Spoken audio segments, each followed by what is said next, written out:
Hey guys, sorry for not having a reading in a while. I'm not actually sure how long it's been. Probably around 10 days or so. But yeah, sorry about that. This past week, where I was getting new floors in my house, so it was really loud, and they were here for at least 8 hours a day. Let me think. Yeah, about 8 hours. So yeah, they were really loud, and that's not really good for readings now, is it? And so, as soon as they leave, as soon as they're done, you know what, my allergies start acting up. And even though my throat kind of hurts right now, I'm still going to do a reading for you all. I'll either be taking frequent breaks or finish it a different day. I don't know what I'll do. One of those two. Anyway, so, if you can't tell by the title, today I'll be reading the last chapter of the Great Brony Migration, as well as the epilogues. Been wanting to read this, well, since it came out, but been kinda busy this past week. Well, let us get on with it, eh? The Great Brony Migration. Final chapter. Luna's Lullaby. Kiwi! Sweetie Belle ran around her dorm, overturning every possible thing that wasn't her saddlebags. Kiwi! You're the last one to borrow my bag. Where is it? Kiwi! Papers and notebooks followed her around the small living space in the little pockets of lavender magic like a flock of bulbous birds. She picked up a basket of laundry and dumped its contents all over the floor. She pushed a hoof through the pile of brightly colored cloth, letting out another exasperated growl. Kiwi! Ugh, Celestia's mercy, sweetie, muttered a lime-green unicorn. Kiwi Tart emerged from a mess of blankets on the bed against the far wall. If I knew where your stupid bag was, don't you think I would have said so by now? She ran a hoof through her strawberry red mane and glanced at the simple clock standing on the nightstand, illuminated by a sliver of moonlight. She squinted at it. Sweetie, what in the world are you doing up at this hour? It's just a little before 11th. Have you spit your bit? Sweetie snorted. Well, if you would get your own stupid bag, we wouldn't be having this conversation now, would we? Seriously, where'd you leave it? I'm already late. Kiwi let out a sigh, then suddenly transformed into a yawn. Sweetie waited for it to dissipate, tapping her hoof in quick staccato on the floor. The lime-green unicorn rubbed at her eyes. Okay, if Stella didn't move it, her words were hijacked by a short yawn, then it should be over by the door somewhere. She waved a hoof vaguely in the direction of the front door. What are you talking about late? Sunrise isn't for another 2 hours. Just go back to bed and we'll sort it out in the morning, please. Yeah, a muffled voice from the other side of the room interjected. Some of us wanted to get more than 3 hours of sleep tonight. A horn and sapphire mane peeked out from underneath the pillow, soon followed by a disgruntled face that scowled at Sweetie. Sweetie rolled her eyes, trotting back to the entrance of the dorm to once again scour it for her missing bag. If you don't get more than 3 hours, it's your own fault. I didn't force you to stay out most of the night doing who knows what. You need to get out more, Sweetie, Stella mumbled under her pillow.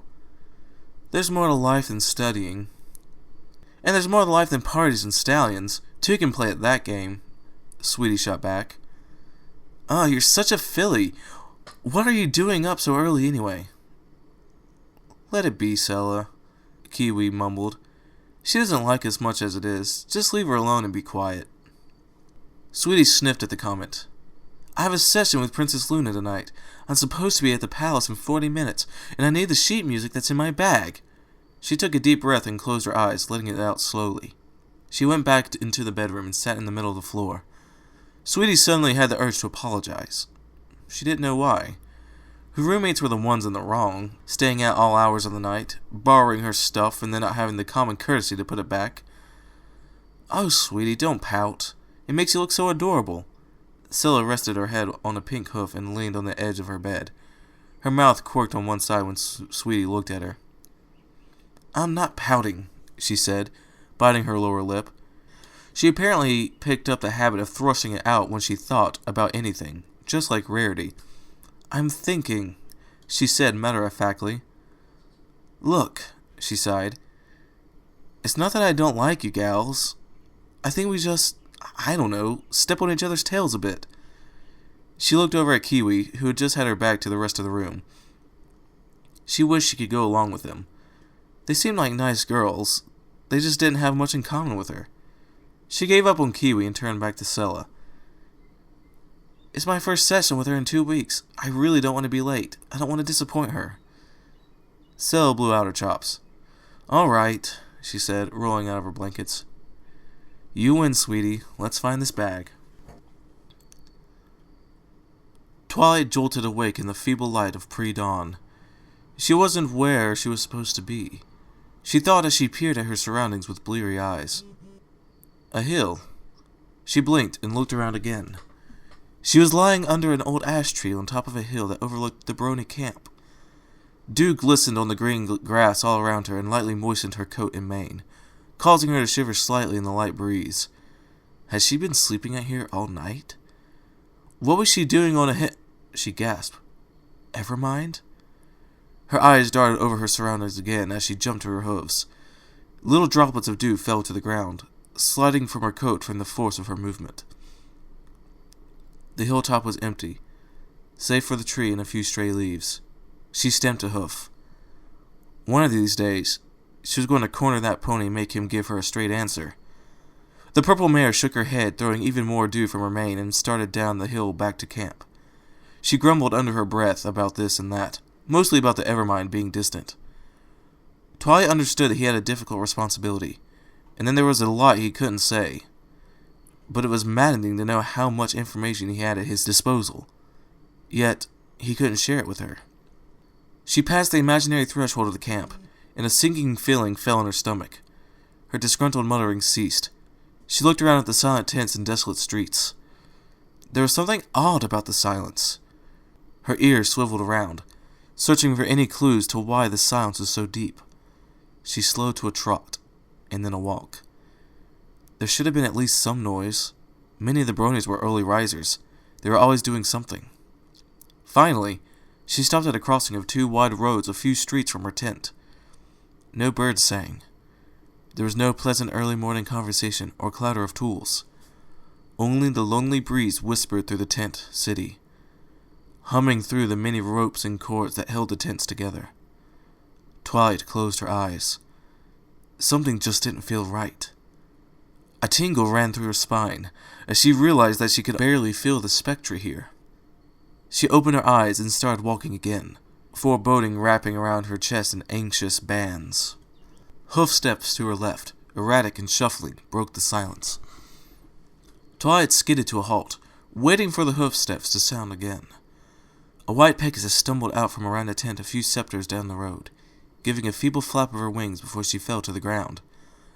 Twilight galloped to the fallen mare, her breath catching in her throat as she recognized her. It was Fee.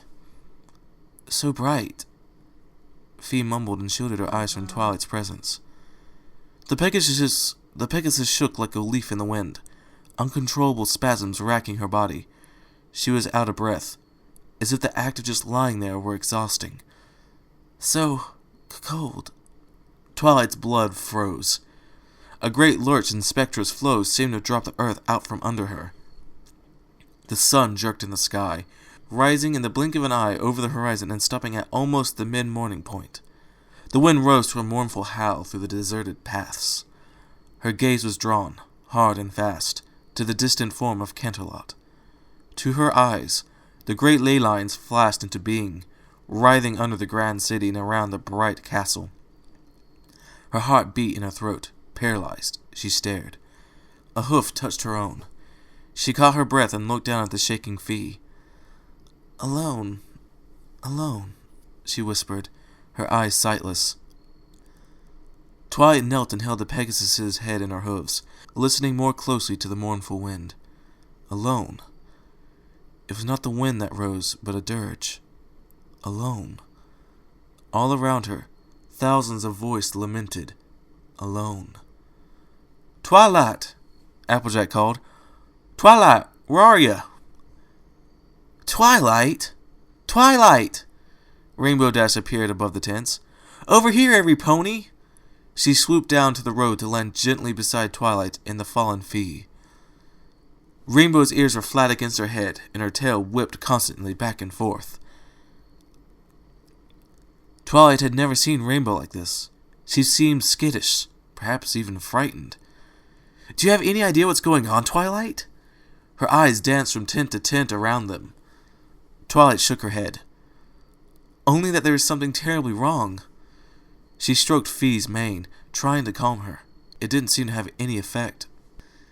Applejack and Fluttershy appeared in a flurry of movement between tents, hurrying to where she knelt over Fee. "'Tain't right round here, Twilight. I've never felt anything like this before, and I don't like it." The yellow Pegasus nodded in agreement. Her ears were folded flat against her head like rainbows, and she kept her eyes fixed on the ground. "I've never heard the wind like this," she whispered into her mane. Pinkie Pie limped into view, followed by a swarm of perhaps 80 or more butter ponies. Twilight blinked when she saw Coley riding on Pinkie's head. "Twilight! Siglia says there's something really wrong with the Bronies. They're all sick." She trailed off as her eyes settled on the shaking white Pegasus. Twilight stood, picking up Fee in a cloud of magenta telekinesis. She settled the poor Pegasus on her back, glancing at Canterlot in writhing ley lines. "I don't know what's going on, but I suspect the answer lies at Canterlot." She looked into each of her friends' eyes. "Come on, we need to help as many of the Bronies as we can, as quickly as we can, and find Rarity." She started walking to the medical tent. "Siglia?" The emerald butter pony floated over to her. "Yes, mighty Twilight?" she said diffidently. Twilight raised an eyebrow at the title, but let it slide for now. "Can you and the other healers do anything for the Bronies?" The little pony bobbed in the air. "I think we may be able to relieve some of the effects if we had unicorns to aid us. I'm afraid we cannot cure this, mighty Twilight. I'm sorry." She hung her head. "Don't worry, Siglia. It's no fault of yours. Can you gather all the healers?" The butter pony nodded. "Applejack?" The farm pony trotted up next to her, a determined expression set on her face. "I need you to rouse up all the unicorns from Ponyville. Pair them up with a healer, as many as you can find, and meet up at the medical tent, all right?" Applejack nodded. "Can do, Sugar Cube." She turned and trotted back to where Pinkie helped Siglia group all the butter pony healers. "Rainbow, Fluttershy?" The two Pegasi hovered to either side of her. "I need you to gather up all the Pegasi and Earth ponies. Check every tent. Find every Brony. Gather them at the medical tent. Many of them may not be able to walk. Hurry." Rainbow Dash saluted. "I'm on it." The cerulean Pegasus started off, trailing a faint rainbow behind her. Fluttershy jumped slightly in response to Rainbow's swift departure, then hurried in her friend's multicolored wake. "Wait, Rainbow. Be gentle about it, please." "Pinkie Pie?" Twilight looked behind her, over the shuddering form of the Pegasus on her back. The pink pony trotted up to her, wincing with every other step. "What's up, Twilight?" she chirped. "I need you to stay with me, Pinkie. Can you bring all the other butter ponies to the medical tent?" Applejack galloped past Pinkie and Twilight. "All right, every pony, follow me." She turned to shout. "Don't you worry, Pinkie. I'll take good care of 'em." Pinkie and Coley, who was still riding on her head, waved to the galloping Applejack and the painted cloud of butter ponies behind her. Pinkie smiled. "I sure can, Twilight." Her smile faded when she looked at Fee. "Are they going to be okay?" Twilight found herself looking to Canterlot again. "I hope so, Pinkie. I hope so." Sweetie Belle paced back and forth across the balcony below Princess Luna's quarters. The wan light of the pre-dawn intensified with every passing minute, along with her anxiety. What was taking the princess so long? Did her tardiness anger Luna? There was a mood permeating the castle that Sweetie did not like. The palace had always been a peaceful refuge. Harmony was strongest here, or at least it should be. She didn't feel any of that peace today. She shook her head in an attempt to dispel worries as she sat on one of the cushions just inside the tower. Levitating her bags from across the room, she started rifling through her notebook and sheet music, trying to occupy her mind. Her hoof tapped on the pristine marble of the floor, masking the hoof steps of the nocturne guards ponies entering the hall. "I assume the lady is Miss Sweetie Belle?" the guard said in a strange, deep voice common to the nocturnes. Sweetie jumped, startled by the resonant voice, her notebook falling from her magical grip and slapping the floor with a sharp thunk. She took a moment to swallow her thumping heart. Even though the Nocturnes had been back for a decade, Sweetie met her first only last year. She didn't think she would get used to them. Yes, I am Sweetie Belle. She smiled weakly at the darkly colored guard. The guard lowered his head. Sweetie stared at the strange gesture. The princess expresses her regret that she could not be here for the ladies' session. A dire situation commands the attention of the princess. I am to escort the lady home now. Sweetie's heart sank. At the very least, she had not done something to anger the princess herself. She sighed and started to gather her things. The guard's eyes darted to the balcony opening in the imminent dawn. She threw her saddlebags on her back and trotted over to the guard. He repeated his strange bow. If the lady would follow me. His voice echoed softly, even in such a small space. The voices always sounded like they were speaking in a large chamber, even if they were outside. The guard led her down the hall from which she came. She was fairly certain that she could have seen herself out, but she knew better than to try and convince a Nocturne to be impolite. Her mouth quirked in a guilty smile as she remembered her first encounter with a Nocturne. She had severely embarrassed the poor stallion when she insisted he didn't have her call her your lady or the lady. Luna told her about their past that night. She felt horrible about it and wanted to make up to the guard's pony. Luna laughed and told her that she would only embarrass him further. It was indeed strange to think that the quiet, polite, and mysterious Nocturnes that lived on the northern side of the Shinespire had been alive 1,000 years ago. They remembered the Civil War. More than that, they lived through it. Sweetie regarded her silent companion. He was one of the unicorn Nocturnes, with a dark blue coat, a blue so dark it almost looked black. He had the cat's eye pupil common of them, but with an iris of brilliant orange rather than the typical yellow or amber. His dark, angular, yet elegant armor clinked softly as he walked beside her. The fine long hairs of his mane whispered across the curious metal, flowing almost weightlessly with his every movement. He was quite a bit taller than she, nearly half a scepter, if she had to guess. Many of her classmates have talked about the Nocturnes, how strange and frightening they were. Wild stories about them floated through the school. They supposedly could only drink dragon's blood, and could delve into a pony's dreams to eat her thoughts. Sweetie didn't believe a word of it. The Nocturnes might make her a little uneasy, but they were most definitely not frightening. If anything, she thought they were quite beautiful. She looked away from the Nocturne, suddenly taking an interest in the carvings on the wall.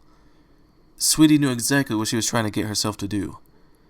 Curiosity burned in her chest. What was so dire that the princess could not speak to her? It probably had something to do with the overall mood of the castle. She looked at the guard again, trying to think of a tactful way to get some information. After a few carefully worded and mentally discarded questions, she threw caution to the wind and blurted, "What's happening?" The Nocturne glanced at her. After a few moments, he came to an internal conclusion. The princess of the day, Celestia, is missing. Sweetie furrowed her brow. "What do you mean, miss?" Words died on her tongue as her vision filled with light. Spectra surged all around her, slamming into her horn like a raging torrent, threatening to carry her thoughts, and all that she was, with it in the powerful currents. She staggered under the onslaught, fighting to keep her hoofs. Some point it cried out in anguish. If it were her, she did not know. Sweetie Belle blinked in the suddenly bright hall, little flecks of light dancing in front of her eyes. The hall echoed with cries of alarm and bellows of pain. Everything was wrong. It felt like the floor beneath her wobbled side to side. She turned to the sun-filled windows and found a Nocturne guard thrashing on the floor in the shaft of light, smoke rising from his coat. Sweetie tried to summon her magic, to pull the guard out of the light, but nothing happened. She scrambled over to the guard. His shrieks of pain echoed down the hall. The black armor scraped along the stone floor as Sweetie pushed with all of her might. She winced at his yelling and braced herself against his thrashing limbs. Finally, he was out of the burning light. Her legs buckled and she fell to her knees, gasping for breath next to the wheezing Nocturne.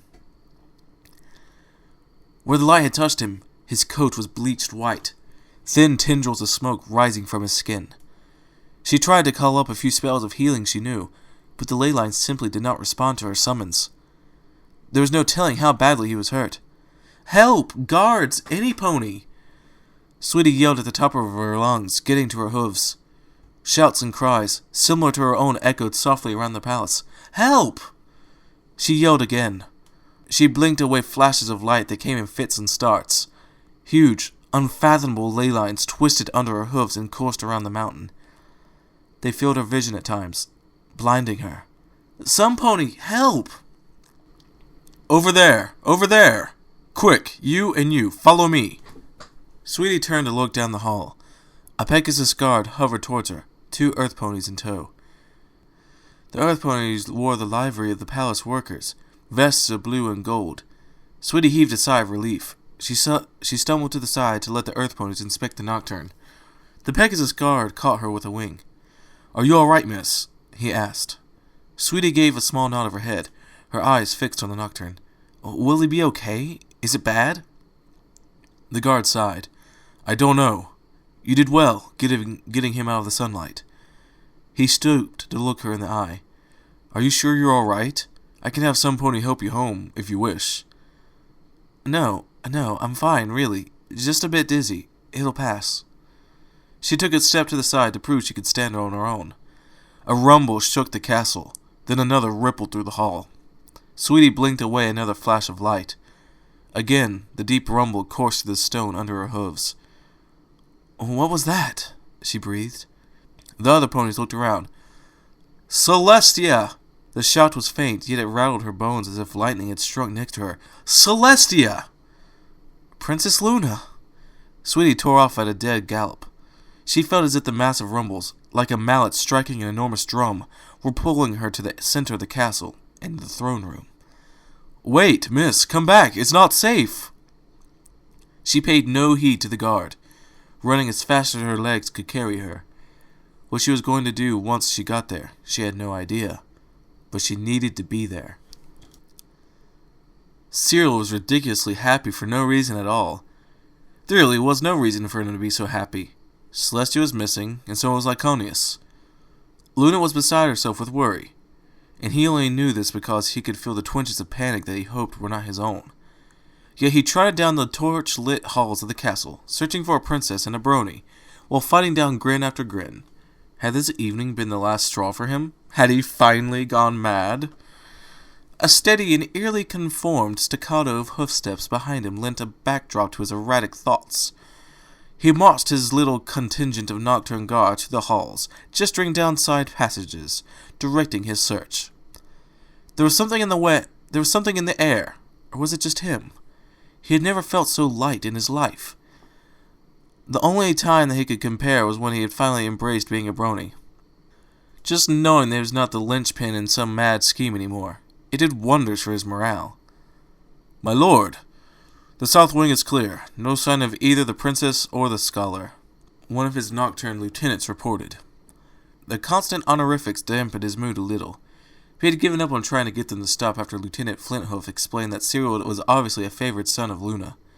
He tried to explain in kind that he wasn't even from the same world, let alone a son of Luna. All Flinthoof said was, "That is not what we feel. My lord feels like her to us, much as the honored crescent felt to us. Another world, perhaps, but a son all the same." Is that what made him so happy? Was it because he finally had a place? He could swear up and down that he wasn't looking for himself in any way. He knew exactly who he was. He knew exactly what he was meant to do. He knew his talents, didn't he? Cyril snorted and shook his head. "Are there any other parts of the castle that no one had been to in a while? I mean, longer than a few years. Some place we overlooked?" Cyril asked, slowing to a trot. Flinthoof considered the hall for a moment before answering. "There are the stores, my lord. Many chambers were built into the Shine Spire itself for the storage of various goods.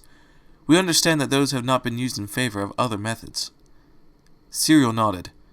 Let's start searching the stores. How many chambers will be?" The ground shook. What was that? He turned to Flinthoof to look down the hall. A rumble shook its way through Cyril's chest. Celestia!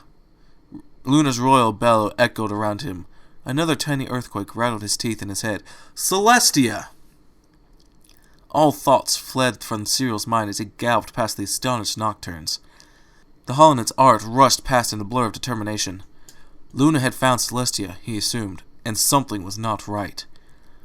More deep rumbling shook the castle, causing him to stumble as he galloped. The thunder of hooves beneath him filled the lull between tollings of the stone. Bright sunlight illuminated the halls before him. He powered through the turn in the hall, his hooves skidding on the smooth marble of the floor. Cyril cried out in pain as he strayed into the shafts of light pouring into the hall through the large windows. Flinthoof shouldered him out of the light, wincing himself. They continued to run, though Cyril's skin felt tight as he suffered a substantial sunburn just from that second of exposure. "My lord must be careful," Flinthoof shouted to be heard over the constant rumble and groan of earth and stone. "Straying to the sun too long and it will kill. My lord may not be dark of coat like us, but he is like unto the princess." Cyril nodded and ran through the pain. He had fixed his mind in a single thought: to get Luna. That was all that mattered. The amount of light in the halls grew as they thundered into more open parts of the castle. The light made his eyes ache, but he ignored it as best as he could and continued to gallop with the nocturnes. The grand hall was close. He could feel Luna nearby. The ground shook so hard he could barely keep his balance. They turned the corner, skidding on the tile. Luna pounded on the golden doors with her forehooves. They were dented and scratched, but had withstood the princess's assault thus far. Cyril slid to a halt a few feet behind her, the magic swelling around him making him feel light-headed. Light flashed. The world teetered. The golden doors flew open. Cyril's eyes could barely hold the sight of Celestia swathed in power. She was the second sun, standing in the throne room.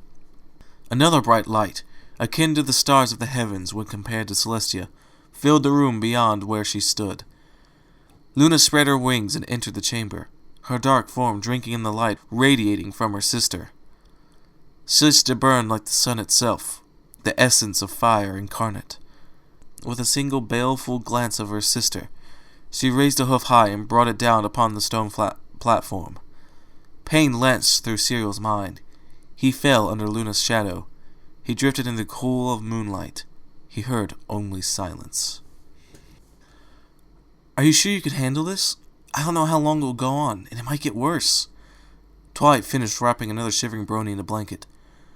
Ponies meandered through rows upon rows of shaking mounds.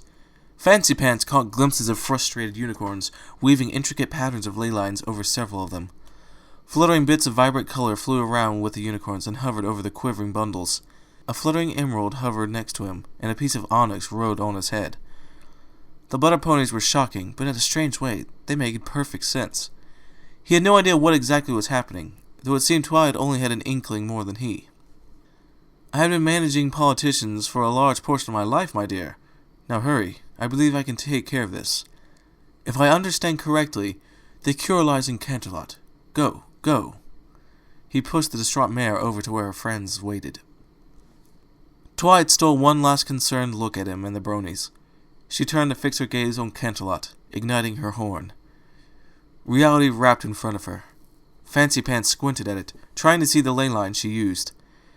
A doorway materialized out of the sunlight, like a golden sheet fell from it. He couldn't see any ley lines. "Follow immediately, don't touch the edges," Twilight said, her voice firm and her words authoritative. Fancy Pants watched as the elements of harmony ran through the strange gateway and disappeared. The doorway was reclaimed by the sunlight. As soon as it too winked out of existence, a ripple danced along his horn. He took a deep breath, turning back to the nightmarish scene around him. More Bronies were being brought, and there seemed to be no end. The courtiers stamped out on the growing feelings of dread and hopelessness. All would be well. "Well, Siglia, Coley," he said bravely, looking to the emerald pony, "shall we begin?" The stallion and the butter pony set to work. The minutes wore on, and the Bronies became worse. The unnaturally high sun beat down on him as he followed Siglia's instructions, weaving ley lines in ever more complicated patterns. Healing was not his strong suit, and so he struggled to keep up. Still, he would not give up. These innocent ponies were depending on him, and the others. Rarity was counting on him. He wasn't about to let any of them down. He was not sure, but he thought he could almost hear a song at the very edge of his perception. At first, he dismissed it as fatigue, and redoubled his efforts. But the melody persisted. It tickled at his hearing, on the very edge of existence like a whisper of snow against glass. It was serene. It was peaceful. It was soothing. It was growing. Fancy Pants paused at the side of a brony with a tan coat. He shivered like the rest, eyes shut tight against the world. Siglia flitted around him, running her hooves over his face and neck, her eyes closed. The courtier waited for her to finish and prepared himself for the coming task. The brony whispered, like the few Fancy Pants had seen around him. But this is different. He lowered his head to the brony's muzzle, straining to hear what he said. For there's a bright horizon that always can be found. Both sun and moon are part of the eternal round. Twilight stepped back into reality, and a scene that defied it greeted her. Waves of magic pelted her with energy. The sensation of it bordered on physical pain as she stumbled to a halt. She heard grunts from behind her, the others no doubt reacting to the immense energy throbbing in the air. It took Twilight a moment to orient herself. The throne room burned with ley lines. The ground shook with violent convulsions. Celestia stood in the center of the chamber, her attention fixed on the massive golden doors that tolled like great bells. Twilight and the others were behind the princess, opposite the doors. Twilight squinted at the princess, trying to see what she was doing. The ley lines she held were enormous. Twilight had no idea what they were meant to do, but she didn't like them. "Princess!" she shouted. Celestia turned, eyes ablaze, astonishment prevalent on her face. A mighty crash split the air. Twilight and the others fell to the floor. Princess Luna cantered into the room, the ruined doors hanging askew on their hinges. Celestia bore down on her sister with a roar, flinging raw magic at her. Luna parried her attack, turning the magic back on the elder sister. Celestia dissolved the ley lines in a flash. The Princess of the Day and the Princess of the Night locked gazes. "Celestia, what dost thou do?" Luna's question filled the chamber. "Only that which needs doing, Luna. Stand down," she replied with all the authority she could summon. The countless years of her life pressed her words into Twilight's mind. Was this the same princess? How could this be the caring and gentle Alicorn she had grown to love and revere? Luna stepped forward boldly. "And if I do not, what would ye do?" Celestia stamped a menacing hoof with a crack of thunder. "Do not press me!" Her words froze in the midst of the blazing magic. Luna scowled at her. "Thou art not my sister. Celestia would not do this." "Would she?" Celestia muttered, and then brought her head up. "Would she?" Celestia drew herself up even more, spreading her wings wide. Would Celestia do all in her power to protect the one she loves? Would she not look for every way to protect all who rely on her? I do this. I have done it for thousands of years. All the demons of Asteria could not keep me from my duty, and you, Luna, nay, not even you will stop me. The Shine Spire shuddered. Luna shouted. The room was consumed by light. When she could see again, Twilight gasped. At the center of the room crouched a dome of incandescent glass. Luna hammered at it with magic, but repulsed her every attempt to bring it down. "Princess! What's happening?" Twilight flinched at every blow the Dark Princess landed on the dome. "She means to destroy the Oath Stone." "What does that do?" "I do not know," Luna replied between strikes. She stopped, breathing heavily. "But I fear that if she succeeds," the mountain groaned beneath them, "I will not be able to save the Bronies." "Let us try, Princess," Rarity said, walking over to Luna. "Perhaps the elements can undo the shield." Luna nodded and stepped to the side. Twilight joined Rarity and the Princess, along with the others. Rarity gave her a reassuring smile. With her friends close, Twilight turned to face the dome her mentor hid within. Taking a deep breath, she closed her eyes. She reached down deep within herself, to the place where the spark first ignited in her heart. There, she could feel her friends, their strength, their courage, their love. She seized those emotions and held on with all of her strength. Through the elements held within her friends, she reached out to harmony itself. Power filled her body. She could never get used to how wonderful it felt. She floated in a timelessness, a transient form of existence against all-encompassing expansive harmony. She waited, the power filling her more and more. She waited longer, until the sweetness of it burned. She waited until she could bear it no more. Spectra, pure and mighty, lanced from the living elements and smashed itself in the iridescent dome, squeezing it. The dome flexed. Spectra surged. Seconds passed. Twilight pushed at the spectra harder, squeezing the dome further, on the verge of yelling at it, shouting at it to fold. The dome flexed again. Spectra wavered. Time stopped. Twilight felt her hold slipping. Harmony pulled away. Spectra dwindled, the power leaving her body. Her connection to the elements, her friends, withered and broke like a dried twig. Sight returned in wavering splotches. She lay on her side, a dull ache in her horn. The dome shone, intact and immovable. With a groan, she struggled to her hooves. Applejack and Rainbow Dash helped her up, though she could tell they trembled as she did. "What happened?" she asked in a hoarse voice. "We cannot stop her by force," Luna muttered, ignoring them. "I must find a way to make her relinquish her control over ley lines, or all is lost." Luna turned her head, a flicker of white in the hall beyond the broken doors catching her attention. Sweetie Belle skidded to a halt behind the several guards' ponies, her mouth agape. Twilight just barely caught the hint of a smile spreading on Luna's face as she turned once again to the incandescent dome. The Dark Princess lifted her head high. She inhaled. She sang. Now, if I knew the melody to this, you know what, I would sing it for you all, but I don't. So, just go on and read it. Sun on the horizon, but she does not cry, even though it's lonely up there in the sky. And there is solace, coming not too soon, for she had a sister, the ever-faithful moon. Enlightening all the world, she ruled over the day, always full of love, for she'd never lead astray.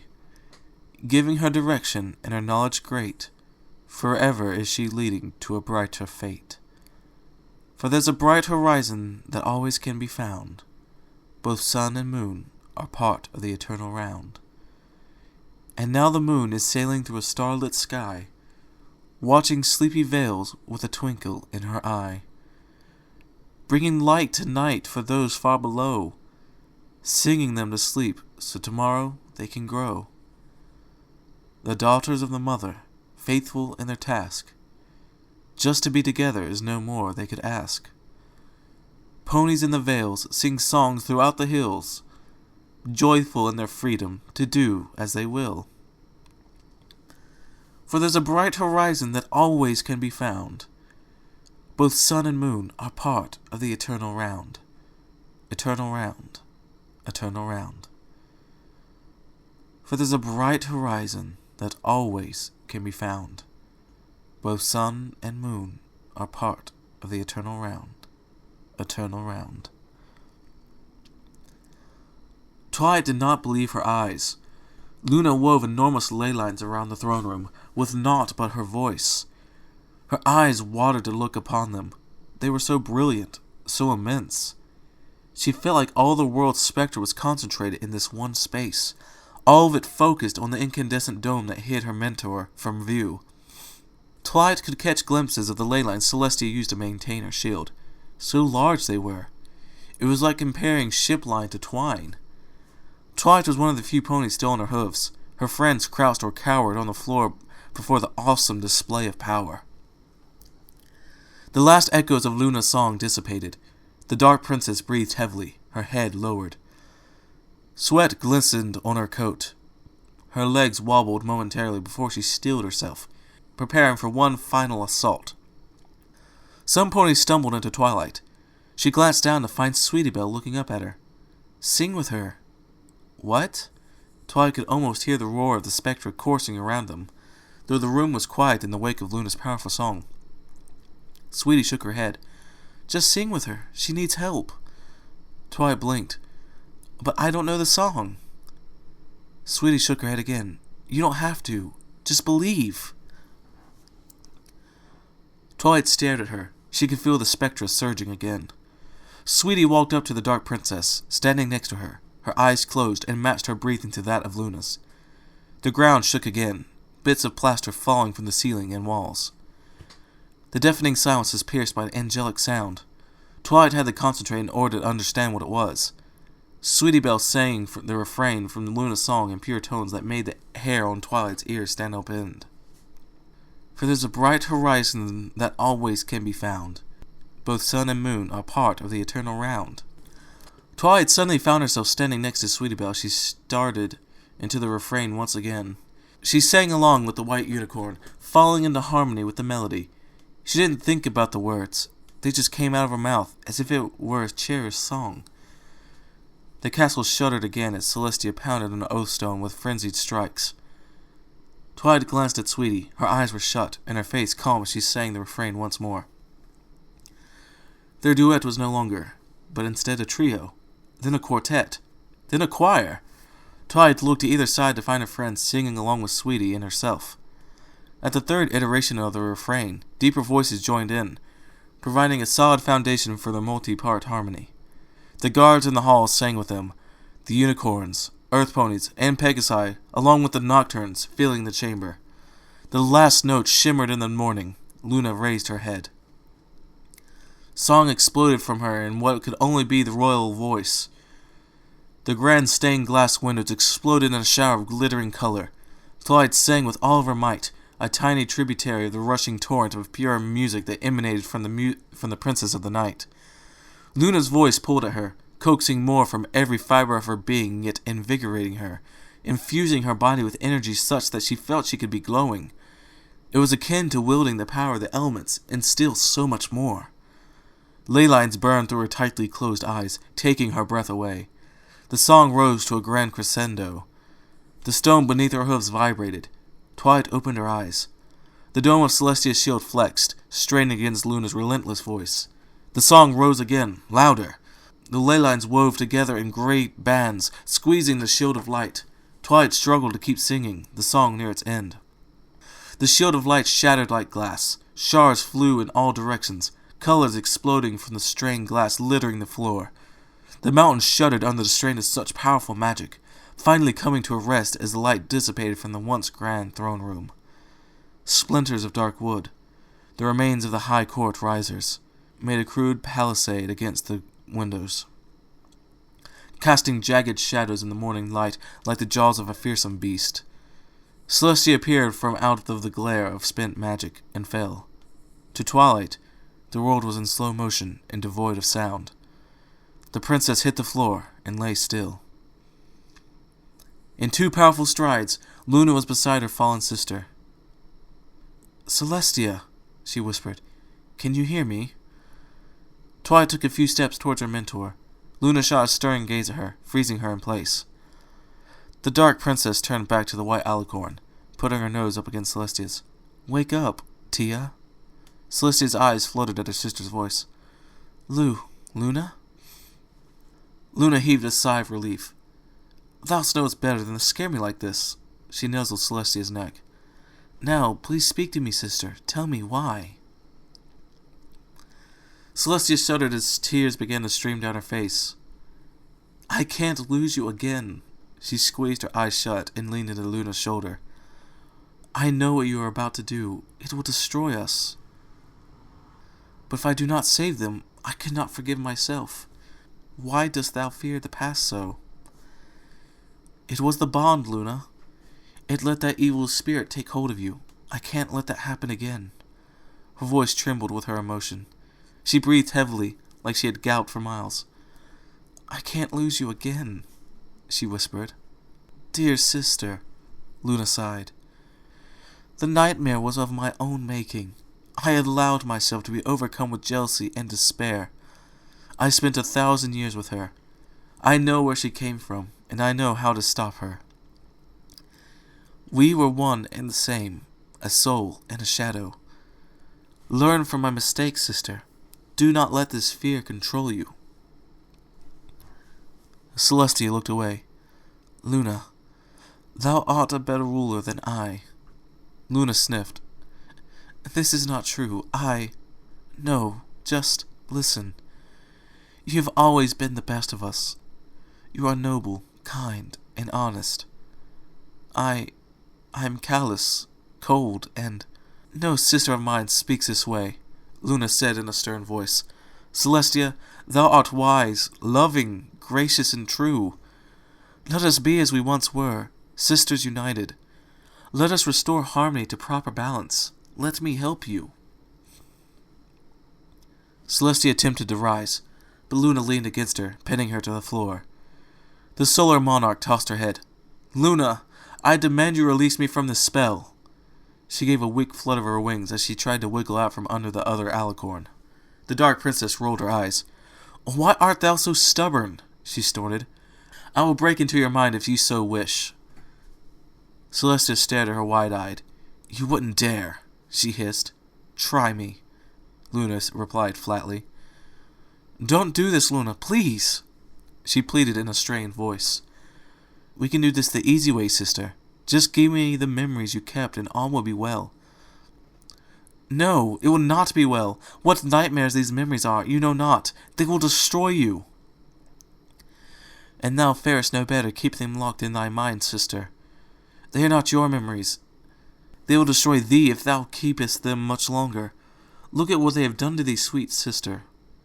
You cannot convince me, Luna, Celestia muttered. Celestia, Luna entreated, holding her sister's head in her hooves. The alabaster alicorn reluctantly made eye contact. You have always been there for me. You have protected me from the beginning of time. Who will protect you? I will not let you in, Luna. I will not allow you to hurt yourself. I will not be party to your destruction, Celestia growled. You know that you cannot keep me out, Celestia, she said in a voice hard as stone. Celestia's mouth thinned to a line as she regarded the determined princess of the night. Very well, you leave me no choice. Luna began lowering her horn to Celestia's. The princess of the sun squirmed under her sister, weakly beating her one free wing. Her breathing quickly became rapid and panicked. Don't do this, Luna! Her eyes grew wide as she had watching her doom come ever nearer. Luna, please! Tears streamed down her face as Luna held her head steady. No! Celestia's scream echoed on the ragged edge of the silence that pervaded the palace. The two alicorns remained frozen for a few moments. Luna closed her eyes. Celestia stared sightlessly. No pony moved. No pony breathed. Celestia took in a ragged breath, going limp in Luna's grasp. Luna gently laid Celestia's head down and rose to her hooves. A slow and stately stride carried the dark princess to the oath stone, lying cracked in the floor. Celestia openly wept. She reached out with feeble limbs. I'm sorry, she whispered. Luna turned and smiled at her sister. All is forgiven. The princess of the night stepped into the stone, the cadence of her elder sister's sobs the only sound. Spreading her wings wide, she turned her face skyward. All is forgiven, she whispered once more. Light gathered to her horn as she closed her eyes, lips moving in soundless words. The stone came alive with a light of its own, the chirps and cracks mending themselves. Wind rushed into the chamber, filling Twilight's ears. In it, she could hear the sound of countless voices rejoicing. Light enveloped the princess of the night, and a new day began. It was said that on that late summer's day, one could feel the spectrum move. One did not have to be a unicorn adept in magic to know. All across the land, the ponies said to each other, Do you hear the song, too? A lullaby, some called it. An anthem, others said. They looked to the heavens, a peace they did not know they lacked settling over the land. Some thought the matriarch had returned. Others said that a princess had died. In the end, it was known, from the lofty climbs of the Shinespire to the hoof-made canyons of Manhattan, from the sculpted streets of Cloudsdale to the rustic paths of Sattermere, that healing, 1,000 years in the making, had come from an unlikely source. The Bronies tasted the sweetness of freedom, for they had only known the bitter gall of remorse. The great Brony migration led them home to Dreamvale, where, from foundations laid by forebears strong, they built new homes. Far and wide they roamed, in search of themselves and each other. As far as any pony could tell, it was a happy ending. But what makes the end of a story happy? Is it the realization of dreams? The triumph of good over evil? Or is it the knowledge gained, the lessons learned, the gates opened? In the steady light of the library, a teal unicorn's quill scratched across the pages of a fresh new tome. The Evermind did not know why he prefaced his records. It was unlikely that any eyes but his would ever see them. He smiled to himself as he thought of the past, even though to him it was one and the same with the present and future.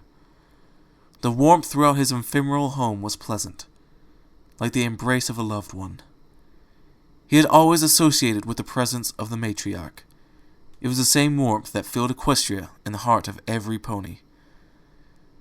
The quill paused, hovering over the page. Now, how to begin? His auburn eyes clouded with gray. And so it was that a story unfurled, not the beginning, nor would it have a definite end. For once upon a time, footsteps echoed down a long makeshift hall.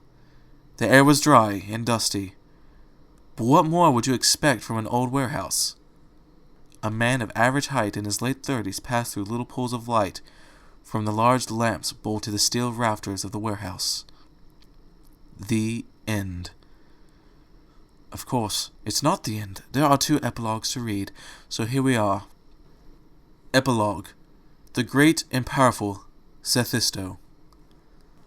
The soft crunch of hooves and wheels on the light gray gravel of a wide road broke the serenity of a green meadow. A light yellow unicorn was followed by a boxish light blue wagon, much like a miniature house on wheels, that had painted in bold red letters, "The Great and Powerful Sethisto," on both sides. The unicorn, who was in fact the great and powerful Sethisto himself, hummed to himself a little song from a long time ago. He timed his steps to match the beat of the tune, though some would say he was butchering it. He sang the words with something akin to a fond wish become a prayer. Now, I actually know this song, and I actually am the one who showed it to Lyconius. And I will actually sing as this one. Let's hope my allergies do not, make it sound bad. They probably will, anyway. Trixie, you're the mare I love. Girl, you know it's true. There ain't no other pony like you. Trixie, you're the one I want. No one can stop me now. I'm gonna make you mine somehow. Okay, that song is simply titled Trixie by Forrest Rain, but his YouTube account is, I think, Put Trust in Fate. So there you go. You can go listen to it yourself. Anyway, he hadn't figured out how to make a machina that could reproduce the song, though he was confident that he would, eventually. He continued on his way down the gravel road, still astonished at how comfortable the gravel was to his hooves. Seth had been traveling similar roads for well over 6 months now, or at least most of it. Winter gave him some pause, but it was a fulfilling stay in Manhattan. He was able to perfect some of his machina designs and gather more information. Seth took in the crisp, clean spring scent of the broad meadow. Rolling hills lay to his left, and the distant blue haze of the great ocean to his right. The sun behind and a little town ahead. 2 days of pulling his little house wagon gave him plenty of time to plan his next move. While working as an emissary for Princess Luna, Seth had taken an interest in the work that Twilight and Lyconius had been up to, incorporating the magic of runes into existing machina. He had picked up the process and the art very quickly and, before he knew it, had his cutie mark. It was of a cube in perspective with 8 ellipses.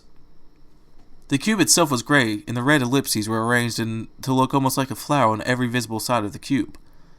The only reason he was out here, on this particular road to Lincolnshire, and then on to Philadelphia, was because of Serial. At Seth's request, Serial had suggested to Princess that Seth be relieved of his duties as emissary and go out in Equestria to sell the new machina and teach others how to make it. The first part of that assignment was going quite well. He had been able to cover all of his expenses and even make a hefty profit. However, the second part was proving to be difficult. All the unicorns he had tutored couldn't get the runes to work for them. It didn't matter if they carved every line perfectly, it just never worked. He had refunded them all their money, of course. But all of this was just a convenient cover for his search. The riding on his wagon, and the wagon itself, were part of his early plan to find her. The somewhat flawed reasoning was perhaps he could provoke her into finding him. Naturally, a strong-willed mare like Trixie would have sought out her closest competition. After a few months of tooting the title and being as loud as possible, he gave up. At first, he blamed it on not being able to find the right hat. He had scrounged up all of Canterlot looking for the right hat, but every time he asked, either the pony in the store didn't have a clue what he was talking about, or they laughed him right out of their shop. The last store he had been to was a particularly posh place. He remembered it quite vividly. The bell above the door chimed cheerfully above him, sounding a little too much like the light, tinkling laughter of the mare in the last hat shop. The haughty, dusky mare behind the counter looked like the last one's sister. He steeled himself and bravely trotted up to her, putting on his best smile. "Good afternoon, ma'am," he said for perhaps the 100th time today. "I'm looking for a particular kind of hat. I was, referred to your establishment by the store owner down the street." The dusky unicorn put on a satisfied smile and walked around the counter. "You have come to the right place, my good sir. Corner Brim's Brimming Corner is the best, most popular boutique of fabulous hats in all of Canterlot. Whatever you are looking for, I would bet we have it."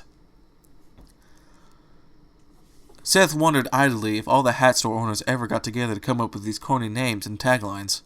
"I hope so, miss." He left it open for her to answer. Past experience at the other stores taught him that they didn't laugh quite as hard as they properly introduced themselves. "I'm Corner Brim. A pleasure," she said. "Sethisto," he finished for her. She looked at him appraisingly, taking in his wild mane and odd cutie mark. You are the Brony emissary, I presume?" Seth blinked. This Corner Brim was the first pony to recognize his name. "Well, yes. I was. I'm on a holiday right now. This isn't official business or anything." She tittered. "Well, let's find what you're looking for, shall we, Mr. Sethisto?" She approached the massive wall of hats displayed on a colorful caricature of pony heads. "What did you have in mind?" She took a deep breath. "A wide brim and pointy." Miss Brim jerked to a halt, turning to look back at him. "I'm sorry, I must have misheard. Did you say pointy?" "Yes, pointy." Seth tried not to sound exasperated. "Would you like stars and crescent moons on it as well?" Seth could feel his cheeks getting warmer. "Well, if you have it, then that would be fine." She puffed out her cheeks and little tears started collecting at the corners of her eyes as she strained to keep the laughter bottled up. Are you some sort of wizard, Mr. Sethisto?" He had enough of this. Seth angrily pulled the door open, nearly obliterating the little bell. "Well, wait. Sir, I can get you one if you pay me in moonshine." Then she was on the floor, pounding her hooves against it as gales of laughter reverberated around the store and followed him out into the street. He shook his head at the memory, a rueful grin creasing his face. It wasn't the hat, or lack thereof, that made his initial plan fail. In the end, he started noticing a trend. Every town and city he went to reacted to him as if they had never seen his like before. Since he abandoned the act months ago in Manhattan, a seething dread had taken root in his chest. Things had not played out in Equestria as they had been depicted in the show. The ponies were all there, of course. He had met several of the background ponies from the show. After some enlightening talks with Twilight and the rest of the main six, as well as the princesses, he learned that there were some minor differences in events. Still, he firmly held to the belief that if a pony had been shown or mentioned, they existed in Equestria. Twilight had confirmed that there was indeed a pony named Trixie Lulamoon, and that she had visited Ponyville, and the town being attacked by an Ursa Minor also happened. Trixie was still described as a braggart by Twilight and her friends, though Twilight didn't quite say it like that. They hadn't seen her since then. The traveling single show pony was something of an oddity. Perhaps Trixie only had a short run of it, since the trend quickly fell out of fashion in favor of traveling player companies. He picked Manhattan first because it was reputed as a hotbed of the performing arts. If he was going to hear anything about who's who and what companies he might have joined, it was there. He got a few leads there, most of which turned up dead ends. A few retired players had heard her name and pointed him to Philadelphia. The only problem was that Philadelphia wasn't just a city. It was an entire territory. Seth had just left behind a little farming village, Hayes, 2 days ago. He learned 3 things there. Simple pony folk have no need for his fancy-schmancy, lazy unicorn wonder boxes, and there was apparently several different kinds of hay to be had, and Trixie was not there. Luckily, one of the farmers knew the Lulamoon name, which turned out to be a family name. There seemed to be no rhyme or reason to the traditions the ponies had. Some families passed on second names, others passed on first names.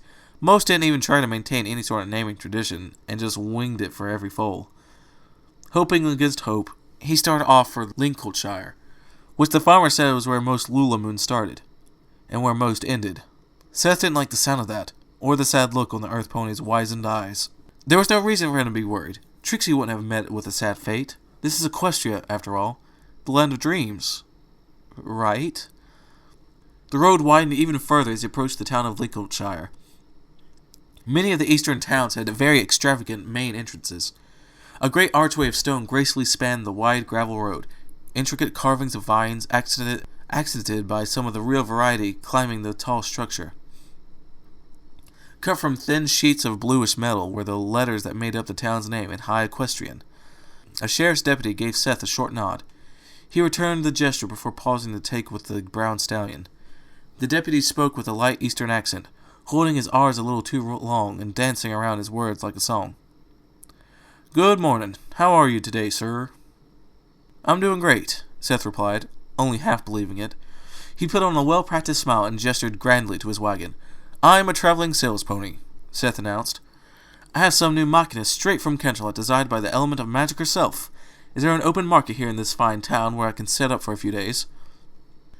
The deputy gawked at Seth's claim. "Yeah, don't say there. I suppose we have a spot you can use. Follow me." The brown stallion tossed his head, gesturing for Seth to follow. The deputy led him into town, nodding to most of the ponies they passed. Several passers-by read the words on his wagon with curious expressions. After a few moments, the sheriff's deputy looked over at Seth, after eyeing the wagon himself. "So, I assume you are this great and powerful Sethisto?" Seth grinned. "I am Sethisto, yes. Whether I am great and powerful is up for you to decide." A little humility went a long way when it came to selling his wares. The deputy nodded pensively. "Aye, I just find it curious." Seth's heart skipped a beat. "How so?" The other unicorn shrugged. "Some time ago, a lass from around here up and left her family saying she would be famous. She said she was great and powerful too. Powerful enough to break her family's curse." "What happened to her?" He asked in as indifferent voice as he could, struggling to keep his composure. The stallion turned south, looking out across the town. "See that mansion over there?" Seth followed the other stallion's gaze. On a hill, perhaps a mile or two away, stood a tall old house. Its silhouette reminded him of old Victorian-style houses they had seen from Earth. The mansion's large roof curved upward rather than slanting, topping out with a flat square, a few of its shingles out of place. He couldn't make out many details, but had a grayish tinge to it. The walls looked to be made of stone rather than wood. There were several additions to the house, mostly in the form of flat-sided octagonal turrets, their pointed, conical roofs piercing the sky. "Yeah, I see it." Seth didn't like where this was going. The mansion looked neglected and abandoned. "That's the house of the Lulamoons, the founders of Lincolnshire." The deputy shook his head sadly. "Theirs is a mighty sad tale indeed. Prince Lincoln Lulamoon was the first regent of Philadelphia. A fine gentle colt he was. It's not clear whose son he was, Princess Celestia's or Princess Luna's, but it didn't matter. Every pony knew he was royalty, and rightly so. Though rumor has it, he was Luna's son, and that's where the trouble starts. After he started this town, he built himself a summer home, right over there. Well, time went by, of course. Lincoln got old, and he did something interesting. He had his family round up all the poor ponies from the city of Philadelphia and brought them here. As his dying wish, he gave all those poor ponies their own land here in town, for free. From then on, they called the town Lincolnshire." The deputy nodded as if he approved a point. Seth squinted at the mansion far off in the distance. He raised an eyebrow at the brown unicorn. "That sounds like a pretty successful pony to me. How's that a sad tale?" "I was getting to that, laddie. You see, a couple generations after that, there was a civil war. Nightmare Moon threw the whole country into it. Well, A bunch of the Nightmare's dark ponies came here, trying to get the Lulamoons to help their cause. They refused.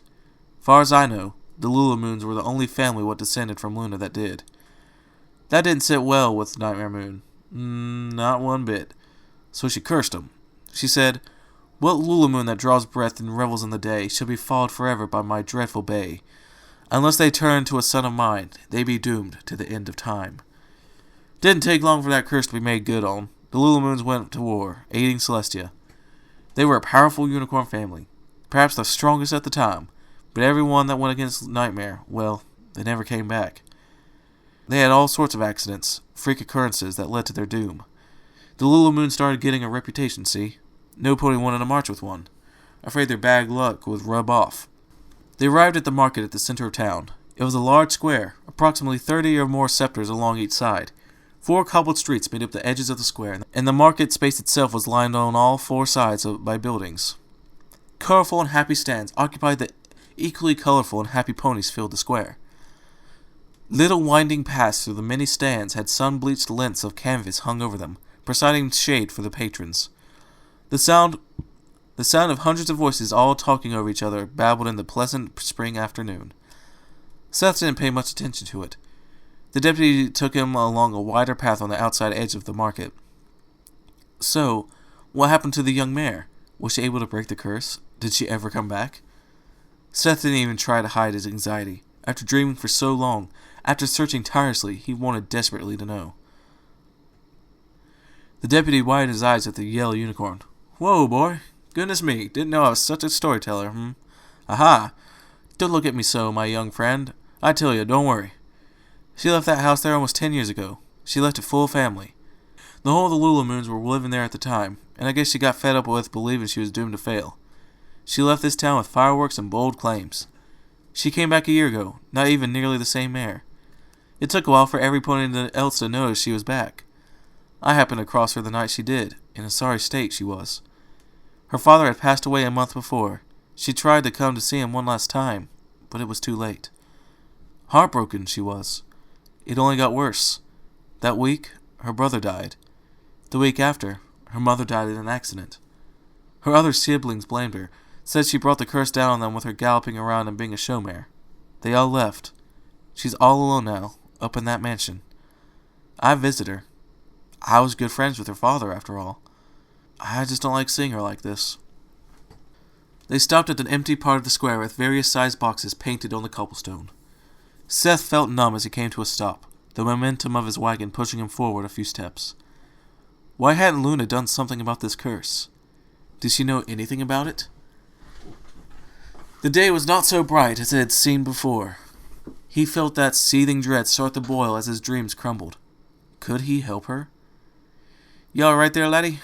The deputy nudged him on the shoulder with a hoof. "Huh? Oh, yeah, I'm fine," Seth said as he unhitched himself from his wagon. The deputy gave him a skeptical look. "If you say so, lad. Well, I'll leave you to setting up. My name's Fair Set, by the way. If you have any trouble, don't hesitate to ask. I'll bring by the paperwork for your stand here in a while." The brown unicorn turned and started back down the road again. "Wait!" Seth reached out to stop the other stallion. Fair Set turned back to him with an open expression. Seth took a moment to think about what he was about to say. Do you think she would see any pony else? Like me?" Fair Set furrowed his brow. "Well, I don't see why she wouldn't." Her face split in a smile. "Tell you what, I'll take care of the paperwork for you. You go on and have a visit with her. It'd do her good to see a pony her own age, rather than humoring an old sod like me. Oh, be careful around the house when you get there. It's been covered in all sorts of protected spells and whatnot. You won't want to set them off on accident." Seth nodded and finished unhitching himself. "Thanks, Seth." He set off at a run towards the mansion. Seth maneuvered his way through the streets of Lincolnshire, weaving between market stands, wagons, and other ponies in his haste to reach his quarry. Soon he was on the edge of town, galloping to the sad silhouette of the Lulamoon estate. His heart pounded in his chest, more heavily than his running alone could account for. Visions of Trixie floated before his eyes, all of the possibilities making his throat tighten with anticipation. This was it, the moment his whole life had been leading up to. His lungs were burning as he slowed to a trot just before the grand stone steps of the mansion. The grim edifice towered before him. The paint that had once dressed the naked stone was faded and peeled, falling to the ground in colorless chips. Fresh mortar filled a few cracks and chips in the stone. The rest of the house seemed to be free of any major damage. Windows with shutters closed and curtains drawn gave the house a foreboding mood. It was gray. It was lonely. It broke his heart. The great and powerful Sethisto, emissary of the court, Brony leader and dimension hopper, stood frozen at the threshold of an old mansion. Intimidated by the door to the home of the one pony he had always wanted to meet, he swallowed, trying to quiet the butterflies as they attacked his insides, and mounted the steps to the tall, dark double doors. The residual energy of all the protective spells washed over him as he stepped into the porch. His breath barely filled his lungs as he raised a hoof to the ancient wood.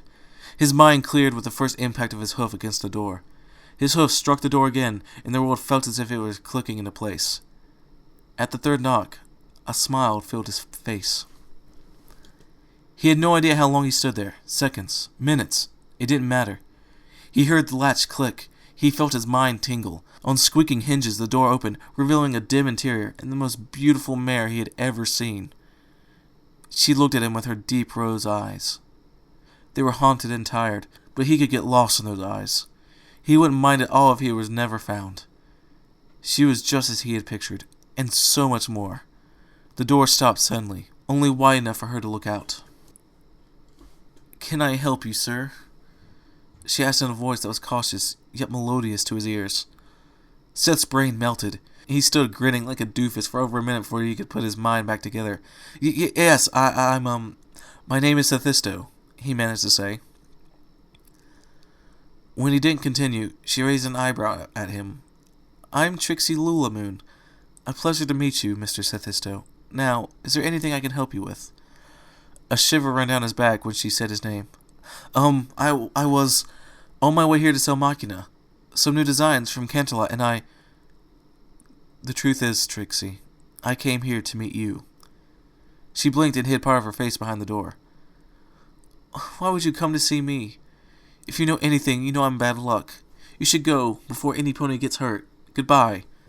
Seth put his hoof up against the door. "Wait!" She peeked around the door again. "I've come a long way to find you, Trixie. I just want to talk. Can we do that?" The door opened a little more. The ghost of a smile on Trixie's face.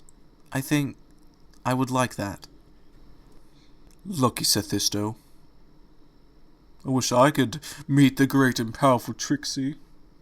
Alright, okay. I've been reading this on and off for over 2 hours now. Man, this is tiring. Why am I doing this when I'm sick? It's because I love you all so much. Okay. Final epilogue. Let's do this. Epilogue Spectra. Click, step, click, step, click. The steady rhythm echoes in a massive marble-overlaid entrance to the headquarters of the FBI in downtown Washington, D.C. A straggly dressed young man of about 30 or so saunters, as much as he could with a crutch, to the solid front desk in the bright foyer. His gangly arms and unkempt brown hair seem very much out of place as he passes another man, much older, in a sharp business suit. The young man smiles at the raised eyebrow of the other federal agent and fingers his own badge, dangling from his neck on the lanyard that proudly depicted the main six marching along its length, alternating with their respective elemental symbols. "Hey there, Wit," one of the security guards calls to him as he approaches. "Have a good weekend? I see you're down to one crutch this week." "Yup," Wit says with the tip of an imaginary hat. "Doctor says the boot might come off in another week. I'm looking forward to having my foot back." Wit hands his ID over to the guard, Jeff, with a flourish. "Heh. Strange how much you need something and you don't even realize it till you don't have it, huh?" A little electronic beep echoes in the building as the computer logs his ID into the system. "So, you gonna take lunch in today or out? Heard they got quite the selection of the menu for this week. Tell you what, since you boys moved in downstairs, the food's been getting better and better." Wit smiles as he puts his ID back around his neck. "Ha! It's amazing what you can get done with a little well-placed and tenacious emails. Yeah, I think I'll sample the improved menu today. I don't feel like running around looking for a bite to eat." Jeff makes a note on his console, a smile creasing his face. "Well, I guess there's a reason why they call you Wit," he chuckles. Wit shrugs. Well, somebody's got to do it. Otherwise, it'd be stuffy as a dude with hay fever up in here. He puts his hand beside his mouth and leads forward conspiratorially. You know, these feds take themselves so seriously. It's a wonder how they don't fall over from boredom. Jeff gives a snort as his companion guard rolls his eyes and smiles. Well, don't work too hard today, Whit, Jeff says with a wink. Whit gives the guard a quick salute. Never do, never do. See you at quitting time, Jeff. Whit spins on his crutch at the side of the desk, heading off at the super fancy elevators. The surgically clean stainless steel doors parted at his approach.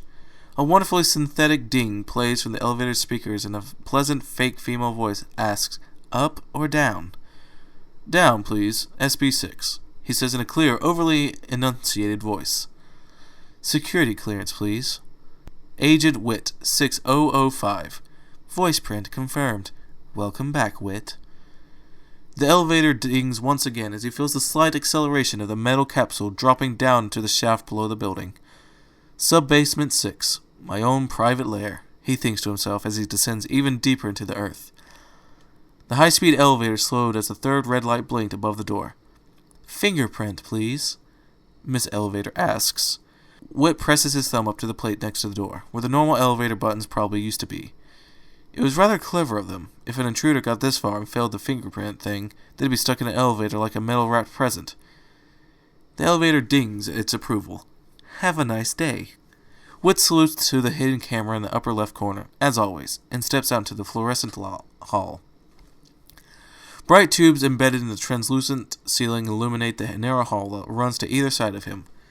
He takes a right, heading to his second most favorite place in the world. A few clicks and steps bring him to the threshold of the Internet Counter-Terrorism Division. The guys had taken the call at the CMC headquarters. CMC standing for Cyber Management Center. The bigwigs upstairs didn't understand it. Probably never would. They don't spend a lot of time down here anyway. The only top brass interaction they had was through Agent Barker, and that was just fine with Whit. The wall facing the big glass doors to the CMC headquarters had the letters ICTD, laser cut from steel and backlit with color-changing LEDs. Just below the letters, a poster of the main 6 caption, Ponies Rule, was taped to the wall. Whit turns left to the workstations in his office, running his finger over 4 horseshoes nailed to the wall with his free hand. A daily ritual they all participated in. Once again, the top brass didn't get it, but they humored the techies with their strange ways, if only because they produced results. He smiles as he enters the half-light of the workstation lounge.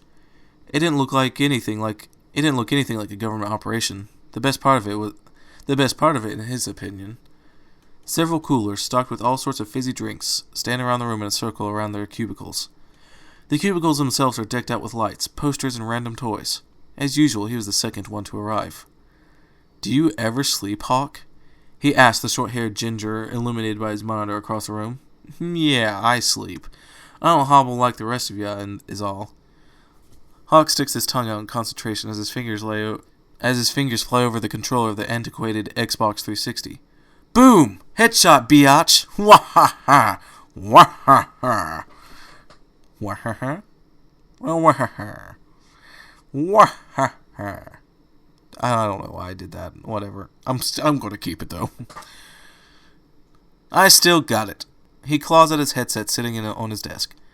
Do you see that, Scammy? Got you good. Want to go for best 20 out of... What? Oh yeah, you gotta get over here, don't you? Well, hop to it, slowpoke. Whit chuckles while opening the door to his office. The lights automatically come on, and his computer resumes from his session last week. He leans his crutch in the corner and falls into his mega comfy chair. A blinking icon catches his eye on the screen. He makes the motion of grabbing the icon and throws it at the top of the screen. The action opens his email, and his eyes pop at the most recent message. From Sethisto at EquestriaDaily.com. Subject, prepare. Whit taps the air in front of the screen to open the message and glances at the time/date stamp. Today at 5 a.m. He blinks at the screen. The whole thing consists of a little GIF animation of Derpy, or Ditzy, flying across the screen, dropping letters. He runs his hand through his hair, pursing his lips at the screen. Is this for real? Almost 8 months since the Exodus, and I get a message with an animation in it? His hand hovers over his intercom, just a push of the button away from scrambling his whole team into a trace hunt when a soft hiss emanates from just above him. A flash of green light just below the ceiling tiles burst forth with a loud pop and a wisp of green flame. Before his disbelieving eyes, a scroll falls from the afterimage of the burst of light in his vision and lands on his lap. It is bound in a strip of red silk with a glob of golden wax sealing the ends, impressed with a sunburst. Wit stares at the scroll. He doesn't move a muscle for at least a minute. Finally, his hands tremble as he picks it up. The faint smell of singed parchment and a thick artisan ink fills his nose. He breaks the seal with a flick of his thumb under the ribbon. His breathing is rapid as the scroll unfurls slightly. Carefully, he unrolls the parchment and sets it on the desk. Flowing letters cover the page. Dear Wit, I have a special task for you. I have been watching your progress over the past few months, and feel that it is now the time to approach you with the truth and this important responsibility. Your friends are here with us, safe and sound. We owe a great deal to you and your fellows. We also regret the loss of the 4, killed for being in the wrong place at the wrong time. I saw you were injured, quite badly. It gladdens my heart to see you are getting well. I am sorry it took so long to contact you, but we had to be sure that our actions would not upset the resonance of your world. Through much research and hard work, your friends have created a rather bold plan. We are unsure of how much we can put into writing, that is, how much information we can give you without upsetting the balance. I have seen your world, from the time that it was fresh and new, and it saddens us all that so much has transpired to take the magic from it. From the actions of your friends, our worlds were brought closer than they had been in ages. It is our solemn duty to once again extend the hoof of friendship and help. The connection is weak for now, but it will strengthen. Though you may feel that you have not done much, I can tell that you are a driving force behind the strength of your world. That I am able to send this letter as a testament to what you have accomplished. For now, you cannot respond to us or see us, but we are watching, and we are behind you. Though we have never met, I feel that we are friends, kindred spirits out to bring what is good to light and to share happiness with others. Never give up, Wit. The days may seem dark, and the nights might oppress us, but we are here. You will receive a package soon. Guard it with care. Princess Celestia. He barely breathes as he reaches the end of the letter. This isn't real, he thinks to himself, staring at the scroll. He's dreaming. Yeah, dreaming. Wait, a package? Soon? How soon was soon? Another faint hiss comes from his right. He looks to the source just in time to be blinded by another flash of green light. He blinks away from the afterimage to find a small parcel wrapped in a coarse brown paper and tied with twine, sitting on the floor. Wit bends and picks up the package, surprised at its weight. He undoes the twine, letting the paper fall away, to reveal an ornate wooden box. It is about 2 inches square, all sides carved in relief with vines and leaves. The carving is so intricate that he could swear he sees the leaves of the vines shift in an imaginary breeze. He lifts the lid by undoing the brass latch made to look like a key. Inside the box, resting on a cushion of purple velvet, is a seed, no bigger than the tip of his pinky. Sitting next to the seed is a little strip of paper. More of the same flowing letters from the scroll adorn the paper. It reads, "Plant me when the time is right." Holding the little box, Wit looks around the room. It could have been his imagination, but the colors around him seemed a bit brighter. And so ends the Great Brony Migration. It's a strange feeling, really. I have been reading this ever since the beginning, and here I am, at its end. It turned into something much different than I was expecting in the beginning. Whether it turned into something good or bad, well, that depends on the reader. I suppose I have mixed feelings about it myself. It seemed to have so much potential in the beginning. But towards the end it felt a little rushed and, well, also a little convoluted. I can't help but wonder if things would be different if I had told things like this to Laconius when he asked for input. I somehow doubt it, but I still wonder. Well, I guess you've had enough of the ramblings of this old man. If you enjoyed this reading of the Great Brony Migration, be sure to comment, rate, and subscribe, And until the next reading, everyone, farewell. Oh yeah, in Lycanius, if you're listening to this, why wasn't there any Simmersprickle? Simpersuckle. Herbert Herberderpersuckle. You told me there'd be some. I'm